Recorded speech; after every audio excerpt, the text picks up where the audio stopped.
Il est 8h32 et vous êtes bien sur RMC et BFM TV. Bonjour Éric Ciotti. Bonjour. Merci d'être dans ce studio pour répondre à mes questions ce matin. Vous êtes député, vous êtes aussi l'ancien président des Républicains et désormais président de l'Union des droites pour la République. Vous avez fait alliance avec le Rassemblement national, on s'en souvient. De nombreuses questions à vous poser. Aussi sur l'économie, parce que vous avez décidé de sortir la tronçonneuse comme le président argentin face à la question des dépenses de la France. Mais je voudrais d'abord qu'on commence par évoquer Elias. Et Elias, c'est ce jeune de 14 ans qui, vendredi soir, dans le sud de Paris, sortait de son entraînement de foot. Il est abordé par deux agresseurs, 16 et 17 ans, qui tentent de lui voler son portable. Ils sortent un couteau, le poignardent au niveau de la clavicule. Elias est décédé samedi à l'hôpital. Les deux mineurs devraient être déférés ce matin. Ils étaient déjà poursuivis, déjà connus pour des faits de vol avec violence. Votre réaction, Éric Ciotti ? C'est une réaction d'horreur, d'indignation. Une vie a été volée, arrachée, 14 ans, après un match de foot, donc un moment heureux, et puis cette rencontre avec cette barbarie, cette sauvagerie qui ne cesse de croître dans notre société. Voilà, Elias, c'est un nom de plus dans cette longue liste des victimes innocentes, victimes de la montée de l'ultra-violence, victimes d'une forme d'impunité, notamment pour les mineurs. Donc aujourd'hui, les mots ne suffisent plus. On a des réactions d'indignation, je les ai entendues et je les partage. Impunité, on va revenir sur la question de l'efficacité ou non de la réponse pénale, mais au fond, le monde barbarique, vous donnez là, c'est le même que celui de Bruno Retailleau, le ministre de l'Intérieur, qui parle de barbares, qui parle de violence gratuite, résultat d'une perte de repères et de l'effondrement de l'autorité. Vous partagez ? Oui, je partage le constat. Après, il faut passer aux actes. Vous savez, dans le constat, en 2022, c'est les derniers chiffres qu'on dispose au niveau de la justice sur la délinquance des mineurs. Il y avait 170 000 mineurs qui ont été mis en cause par les parquets dans des procédures pénales. À peine 25% ont fait l'objet d'une condamnation, un peu plus de 25 000. Là-dedans, à peine la moitié ont été condamnés à de la prison et à peine 9% à de la prison ferme. Donc on voit bien comment la chaîne pénale est impuissante. Combien il y a un écart trop long entre les actes qui sont commis et la condamnation. Et le précédent gouvernement a commis une erreur tragique d'ailleurs en créant cette césure entre la première comparution et la condamnation qui est renvoyée plusieurs mois après. C'est la loi de Nicole Belloubet. Nicole Belloubet qui était la ministre de Justice, face à ce constat partagé d'une justice des mineurs qui était trop longue à être rendue, a cru bien faire à l'époque en se disant j'avais condamné cette idée. Je vais juste expliquer de quoi il s'agit pour que tous les téléspectateurs comprennent bien. Avant, on attendait très longtemps un procès et dans ce procès, il y avait à la fois on vous jugeait coupable ou non et ensuite on vous donnait la peine encourue. Le problème, c'est que désormais, on est jugé plus vite, mais uniquement pour la première partie, c'est-à-dire pour vous dire si oui ou non vous êtes comptable. Mais la condamnation effective, c'est-à-dire la punition réelle, n'arrive que de longs mois après.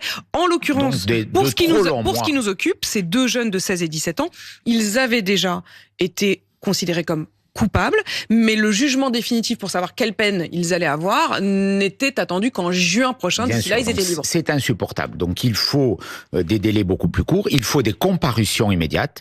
On peut... Y compris pour les mineurs, c'est interdit efficace. Pour les mineurs aujourd'hui. Il y a un texte d'ailleurs qui est en discussion aujourd'hui à l'Assemblée qui propose de revenir là-dessus. En tout cas, nous défendrons cette proposition. C'est une proposition de Gabriel Attal. Absolument. Vous la défendrez aujourd'hui. J'approuverai cette disposition. Il faut des comparutions immédiates pour les mineurs. Personnellement, j'ai défendu fréquemment ces amendements. Il n'y a aucune raison qu'un mineur extrêmement violent bénéficie aujourd'hui de circonstances qui atténuent la peine ou qui lui donnent des prérogatives. On voit bien qu'il y a dans ces parcours de mineurs énormément de récidivistes. Ceux qui ont commis ces actes terrifiants contre Elias sont des récidivistes. Ils étaient connus. Ils avaient été condamnés pour des actes d'ultra-violence. Donc il faut, 1, supprimer cette excuse de minorité. 2, il faut des comparutions rapides, voire immédiates. Et 3, il faut des structures de placement. Quand je citais ces chiffres tout à l'heure, ils sont ridiculement faibles. Il manque, et moi je veux faire aujourd'hui une proposition au garde des Sceaux, à Gérald Darmanin, pour lui dire de rétablir la loi que j'avais faite voter, qui est dans le code de procédure pénale, qui a installé le service citoyen pour les mineurs délinquants. C'était quoi ça? C'était un encadrement de type militaire pour les mineurs délinquants qui étaient placés dans des EPID, les établissements d'insertion de la défense. Nous avions fait voter cette loi, nous avions placé les premiers délinquants, c'était en 2012, les derniers mois de la présidence de Nicolas Sarkozy. Et puis, Madame Taubira a cassé cet édifice, elle a fermé les financements, c'était des financements ministère de la Justice, ministère de la Défense.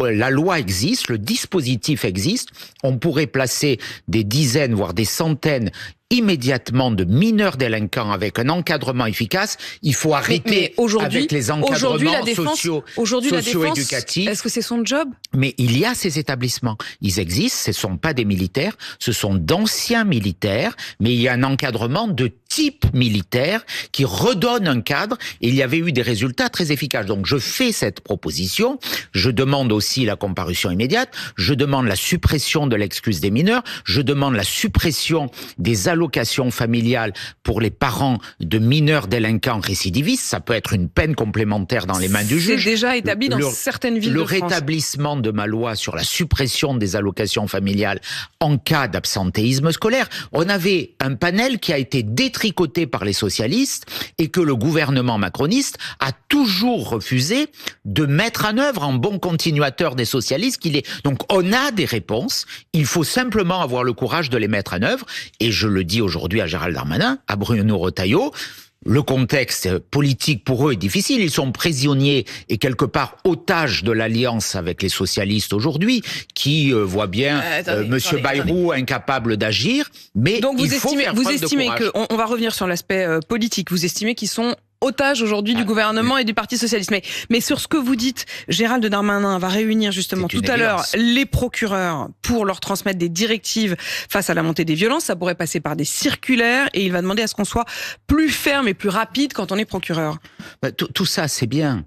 Mais sur les allocations familiales, est-ce que s'il y a un texte à l'Assemblée nationale, ça ne va pas engager la censure du Parti socialiste, nouvel allié désormais de cette coalition bancale, telle qu'ils l'ont été d'ailleurs aux élections législatives? C'est une question que je pose. Donc il faut du courage, et on voit bien que sur certains textes, il faut une alliance très forte, très puissante à droite. Moi, je suis prêt à voter des textes qui redonneront des outils à la justice, à la police, plus de fermeté, moins de laxisme, sur la question... du réalisme. Les Français attendent des actes, plus simplement des constats ou des paroles. Sur la question de l'âge, vous voulez faire sauter l'excuse de minorité. Ça, c'est pour les jeunes entre 13 et 18 ans. Qu'en est-il pour les jeunes de moins de 13 ans? On sait que, et on l'a constaté, notamment dans le narcotrafic, ils font faire un certain nombre de besognes par des jeunes de moins de 13 ans, puisque les jeunes de moins de 13 ans ne risquent quasiment rien. Absolument. Et il y a beaucoup dans ces réseaux de mineurs qui sont utilisés, exploités, notamment de mineurs étrangers. C'est un sujet aussi. On voit bien que dans les narcotrafiquants aujourd'hui, dans les cartels qui se constituent, notamment la DZ Mafia, je le vois à Nice, il y a beaucoup de mineurs isolés étrangers, des clandestins étrangers qui sont utilisés dans ces réseaux. Donc là aussi, il faut une réponse de l'État qui passe par une reconduction de ces mineurs vers leur pays d'origine. Il est quand même ahurissant que la France soit condamnée à garder ces mineurs, alors que pour la plupart, ils viennent de pays du Maghreb, de Côte d'Ivoire. Vous répondez sur deux choses. Oui, mais non, parce que ce sont essentiellement des mineurs clandestins, très souvent, qui sont utilisés. Et qui donc, à double titre, effectivement, sont difficilement poursuivables. Aucune raison de rester en France. Et il faut arrêter avec la naïveté. Il faut une solution de placement pour tous ces mineurs. C'est pour ça que je refais cette proposition de service de type militaire dans des établissements qui seraient fermés. Sur la question des établissements, Éric Ciotti, vous l'avez entendu bien sûr, Gérald Darmanin propose une sorte de méga prison pour les plus gros narcotrafiquants, les 100 plus gros narcotrafiquants qui seraient réunis ensemble dans une même prison. Il promet même que ce sera fait avant juillet. Est-ce que c'est une bonne solution, Éric Ciotti ? Oui, c'est une solution que personnellement j'approuve. Nous verrons bien comment elle est mise en œuvre. C'est le modèle italien qui avait été appliqué pour lutter contre la mafia. Si on va au bout de ce dispositif, naturellement, je le soutiens. Mais j'attends de voir les actes, parce que là aussi, on a eu beaucoup d'effets d'annonce de la part de monsieur Darmanin lorsqu'il était ministre de l'Intérieur. Mais tout ça s'est répandu, c'est finalement un peu dilué. On voyait bien ces opérations dans les quartiers où on envoyait une journée ou une semaine des CRS. Et puis, dès qu'ils étaient partis... En effet, de la CRS 8 régulièrement. Voilà, donc tout ça, c'était finalement le contraire de ce qu'il faut faire. Et puis sur la drogue, il y a un volet sur lequel ne parle ni monsieur Darmanin ni monsieur Retailleau, c'est la lutte contre la consommation. Moi, je suis convaincu que si on ne s'attaque pas à la consommation de façon beaucoup plus déterminée, beaucoup plus forte, on n'y arrivera pas. Ça veut dire quoi ça, Éric Ciotti ? Ça veut dire qu'il faut... Il faut doubler les amendes forfaitaires. Aujourd'hui, c'est 200 euros. Attaquer les consommateurs ? 200 euros, il faut les passer à 1000 euros et de façon réduite. Ceux qui payent immédiatement, c'est 500 euros. Il faut pouvoir prélever sur les prestations sociales parce que la moitié de ces amendes, 40%, ne sont pas payées. Pour qu'on puisse les prélever tout de suite, il faut des dépistages obligatoires, notamment pour passer le permis de conduire aux stupéfiants. Il faut, pour être recruté dans la fonction publique, il faut des étapes dans la vie où il y ait des dépistages obligatoires. Il faut que la médecine scolaire procède aussi à des dépistages. Il faut qu'on dissuade la consommation aujourd'hui de façon beaucoup plus déterminée. Vous ne parlez pas santé ? Il y a des dispositifs de santé. Ceux qui sont dépistés, notamment les élèves, doivent être accompagnés. On doit avoir des programmes de prévention, de lutte contre les addictions, notamment à l'hôpital. C'est un chantier immense, mais il faut arrêter de banaliser la consommation dans la société. J'avais proposé, je crois, chez vous, ici, dans cette antenne, il y a plusieurs mois, le fait qu'on cite aussi les personnes qui seraient condamnées, les consommateurs. Ça veut dire quoi qu'on les cite ? Ça veut dire qu'on met leur nom ? Qu'on mette leur nom, ceux qui font l'objet d'une contravention, d'une amende forfaitaire que sur le site du ministère de la Justice ou de l'Intérieur. Est-ce que ça n'aurait pas un impact sur leur potentiel emploi, sur... Oui, justement, mais c'est un risque à prendre. Il faut qu'il y ait cet effet de dissuasion. Il faut qu'il y ait cet effet de dissuasion. En tout cas, aujourd'hui, nous sommes le pays d'Europe où la consommation est la plus élevée, ce qui nourrit le trafic le plus élevé. Et il faut aussi avoir des actions internationales contre les pays qui sont des producteurs, qui sont des pays narcotrafiquants aussi. Éric Ciotti, c'est qui vos modèles aujourd'hui ? Vous n'arrêtez pas de citer Javier Milei, donc l'Argentin, Giorgia Meloni, l'Italienne, Donald Trump, Elon Musk, c'est vos modèles aujourd'hui ? Vous dites c'est ça qu'il faut pour la France ? J'ai pas de modèle. Ce que je souligne, c'est que ces personnalités expriment un volontarisme politique. Là où la France, quelque part, est dans une classe politique qui exprime le déclin, le déclassement, la résignation, l'impuissance. Moi, je veux réhabiliter le politique. Les Français nous disent quoi ? Qu'ils veulent plus d'immigration, qui veulent stopper l'immigration, qui veulent la sécurité, et on a des personnalités qui, par leur compromission, par leur hésitation, sont impuissantes de répondre. Moi, je vois ce qui s'est passé aux États-Unis. On aime ou on n'aime pas Donald Trump. Là n'est pas le sujet, mais il a exprimé, avec le soutien majoritaire des Américains, un volontarisme politique. Regardez hier, il envoie des avions en Colombie pour envoyer des migrants clandestins. Le président socialiste de Colombie dit « Je ne les veux pas », ils repartent. Trump, immédiatement, a dit « Vous ne les voulez pas ». Sanctions douanières, sanctions économiques. En 20 heures, le président colombien a changé d'avis. Nous, on a renvoyé l'influenceur algérien Doualem, qui avait tenu des propos honteux, qui a été interpellé, qui a été renvoyé par monsieur Retailleau en Algérie. Les Algériens nous les ont renvoyés. Qu'est-ce qui s'est passé? On a repris l'avion, on a pris des sanctions contre l'Algérie, on a engagé la révocation des accords de 68, on a arrêté d'acheter du gaz aux Algériens, on a arrêté de délivrer des visas aux ressortissants algériens, aux dignitaires algériens, de les soigner à l'hôpital public de Paris. C'est ce qu'il faudrait faire. Où il y a 45 millions d'euros de dettes. Mais ça, c'est le volontarisme politique. C'est dire, vous ne nous respectez pas, vous nous humiliez, pour reprendre les termes du ministre de l'Intérieur. Eh bien, un grand pays, il réagit. On n'a plus l'attitude d'un grand pays. Moi, ce que j'admire, c'est la volonté politique. C'est de dire, on va faire changer les choses. Aujourd'hui, on est face à une impuissance. On est dans une situation, pour parler du sujet économique, vous parliez de mon plan pour réduire drastiquement les dépenses publiques, avec un objectif. Mais lesquelles dépenses? Diminuer les impôts, diminuer la dette et augmenter le pouvoir d'achat et la croissance. Mais dans le même temps, Éric Ciotti, vous êtes aujourd'hui dans une alliance avec le RN sur la question des retraites, par exemple. J'ai du mal à vous suivre. Si votre objectif, c'est de faire du Javier Milei, il coupe nettement, largement. Mais on est d'accord sur l'essentiel. Dans le contre-budget qu'a proposé le Rassemblement national, c'était pas le bien, il y avait la suppression d'une centaine d'organismes publics. Comme nous le proposons. Moi, je propose qu'on supprime tous ces organismes, l'OFB, l'ARCOM, tous ceux qui bloquent les ARS aujourd'hui, qui mettent des contraintes aux politiques de santé, qui coûtent beaucoup, qui créent des normes. On va faire à peine 3 milliards d'euros au mieux dans ce budget, alors que ces organismes coûtent 80 milliards d'euros, et qu'en même temps, ils créent des contraintes pour les Français, pour les entreprises, et ils empêchent l'État d'agir. Moi, ce que je souhaite, c'est un État fort sur la justice, sur la sécurité, sur la défense, et un État qui fasse confiance aux entrepreneurs, qui baissent les impôts. On peut plus supporter d'être dans un pays où on paie le plus d'impôts au monde. C'est pour cela que notre France, elle est passée du 7e rang international au 27e aujourd'hui. Et le déclassement, il s'accélère de jour en jour. Vous avez vu, Éric Ciotti, ce qui se passe en Allemagne avec cette campagne, la campagne pour la candidate de l'AfD, et des slogans ce week-end, Alles für Deutschland, des slogans aussi sur la grande Allemagne. Elon Musk, dont vous ne cessez de faire l'éloge, a participé activement à ce meeting. Comment vous voyez ça?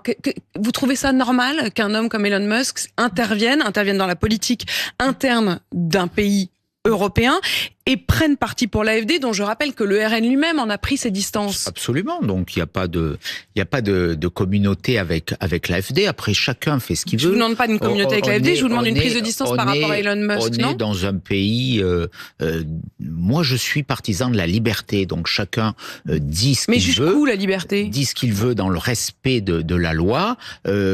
Personne ne s'est offensé quand il y a eu des influences qui étaient beaucoup plus à gauche. Et on les mesure avec à quoi faites-vous référence? Lorsque M. Zuckerberg, sur les réseaux sociaux, précédemment, faisait une forme de régulation des idées de droite, sur ces réseaux sociaux qui arrivent en Europe et qui nous concernent. Il me semble que M. Zuckerberg n'a jamais, jusqu'à présent, après. Il y a manifestement de la part des commentateurs jusqu'alors, il n'avait pas une forme d'hémiplégie. Quand c'est la gauche qui influence, ça pose pas de problème.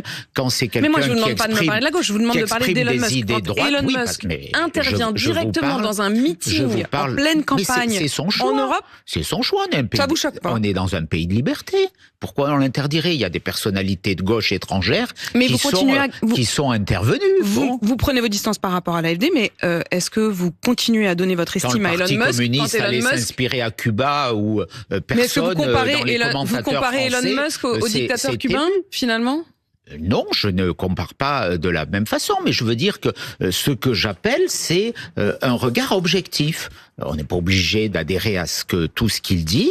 Il y a des idées, Elon Musk, lorsqu'il porte le progrès technologique comme il a fait, notamment sur les questions environnementales, sur les questions spatiales, sur les questions de télécommunications, et il y a une forme de génie quand il propose de couper des dépenses inutiles, quand il propose une croissance, et on voit que ça a des résultats là, immédiats, vous dites oui. J'approuve. Après, Voilà. on n'est pas obligé de tout suivre, mais ce que je dis, moi, je crois en la liberté, et la liberté, elle ne peut pas contraindre les idées droites et promouvoir les idées de gauche. Ça, c'est pas vraiment de la liberté. Merci Éric Ciotti d'avoir répondu à mes questions ce matin. Je voudrais aussi signaler que j'avais fait une erreur lorsque, dans le face-à-face, j'avais reçu Xavier Bertrand. C'était le 13 décembre 2024. J'ai été induite en erreur parce que précédemment, le 3 décembre, lors des questions au gouvernement, Michel Barnier avait été arrêté alors qu'il était en train de rendre hommage à un ancien député décédé, le député Rémi Coineau, des rangs de la France Insoumise. On avait entendu le cri «